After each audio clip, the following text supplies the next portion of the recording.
Welcome back to Raw Beauty Confessions. In our last episode, we talked about the crushing weight men feel to provide. But tonight, we need to address the toxic, messy flip side of that coin. We need to talk about tricking culture. There is a massive difference between a man who is genuinely providing for a woman he loves and a man who is tricking, using money, luxury trips, and paying bills as a cheat code to buy access, attention, and compliance from women who wouldn't even look his way otherwise. We've blurred the lines between romance and transactions. Let's go straight to an anonymous submission from a woman who is currently playing this game, and let's look at the real cost of it. Okay, I need to confess something because my friends are judging me. I've been dealing with this guy for 6 months. I'm not attracted to him at all, and honestly, his personality kind of annoys me. But he pays my rent and my apartment, bought me 2 new bundles of hair, and takes me out to the highest end dinners every single weekend. He thinks we're building a real relationship and keeps asking me to be his girlfriend. I feel a little guilty because I know I'm using him for his wallet, but in this economy, he wants to trick and I need my bills paid. Am I wrong for riding this wave as long as I can? First of all, let's thank her for her absolute honesty, because a lot of people are doing exactly this but wrapping it up in a pretty bow called hypergamy. Let's break down the psychology on both sides of this equation, because nobody wins a game in the long run. Fellas, let's start with you.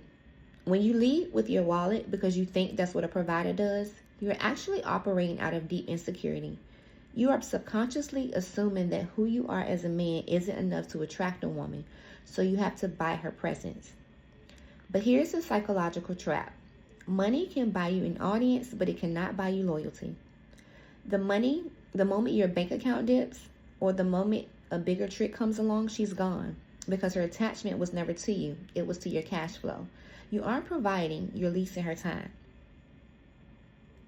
And to my lady who wrote in, I understand this economy is crazy, sis, but you have to look at the hidden tax on free money. When a man tricks on you, he's treating you like a luxury consumer product. Subconsciously, he believes that because he pays the invoice, he owns your time, your body, and your access. That's why he's pressuring you to be his girlfriend.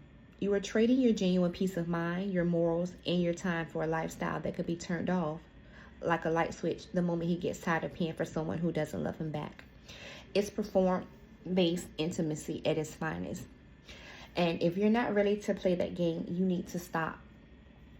You're wasting your time and you're wasting his time. You need to start setting intentions for your life. Everyone does. If you're going to play this game, you need to start being intentional about what you want. If you're not looking for a relationship right now, be upfront. Be honest. If you want somebody just to spend money on you, be honest and see where it goes.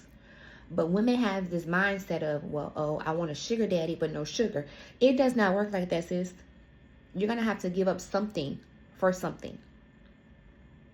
Nothing in life is free, and if it is free, you shouldn't even want it anyway. He's definitely not wrong for wanting you to be his girlfriend. He's trying to protect his investment. And to be honest with you, why wouldn't you want to be in a relationship with him? If he's doing all of this for you, is it because he's less attractive? What does that say about you? Look at your PayPal, Zelle, Cash App, whatever you use, and look how much money this man has spent on you. And tell me, why wouldn't you want to be in a relationship with someone that's genuinely trying to help you get to the next level in your life? Tricking is a dangerous game. Men love their money, and men hate feeling and being used. Granted, they know what they signed up for, but at the end of the day, if you're not holding up your bargain, that's when it gets dangerous. So if you're going to do this, you need to be safe. And we have to ask ourselves, have we completely lost the plot on genuine human connection? Have relationships just become corporate mergers where we trade cash for companionship? I need the room to speak on this. Fellas, have you ever spent thousands on a woman just to realize she didn't even like you? And ladies, what's the craziest thing a man has ever bought you just to get your phone number? Tap the link in my description box right now. Click on the anonymous submission form and tell me your wildest tricking story. whether you were the one paying or the one getting paid. Let's talk about it. Again, I love you. Thank you for listening, and see you next episode. Mwah.